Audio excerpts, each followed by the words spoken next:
maayon aga dida sa tanan lalo na gid po sa mga content creator. Kung mag-vlog nga ni kamo kag magparaugtas man lang kamo sa iyo washer, mag-urudong na lang kamo. Dili nyo sila kailangan tagaan san time para intindihon. Kay nag-vlog nga ni kita para mag-enjoy, dili para mag-ugtas.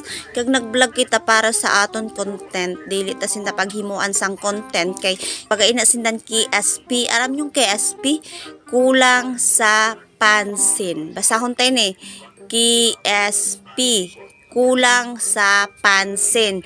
Kaya kung may nagaburubash dida sa iyo, pabayaan nyo na sinda, dili ka mo magparaugtas. Kay basi, imbis masahudan ka mo, na high blood ka mo, at natigok pa ka mo. Tabayaan tayo na sinda. Kay pati ako gigil na gigil man. Pero sa bagay minsan, may mga basher man gayud na makabaradli na gayud na bagang kaayo na gayud kumuson. Kaya tips na lang ini, pag may mga basher gid ka mo na bagan piling gid na ginaano gid ka mo bagang gina tirada gid ka mo, irugon nyo na lang sani. Nuloon nyo na lang gayud. Himuon nyo an inda mga habo kag basta mag-enjoy na lang gayud ka mo, pabayaan nyo na sinda dida basta may na, nuloon nyo nga ni. Walang gaunta na lang inasinda, kay dagdag inasinda sa views. Kung balay mo, ikayaman tapay na.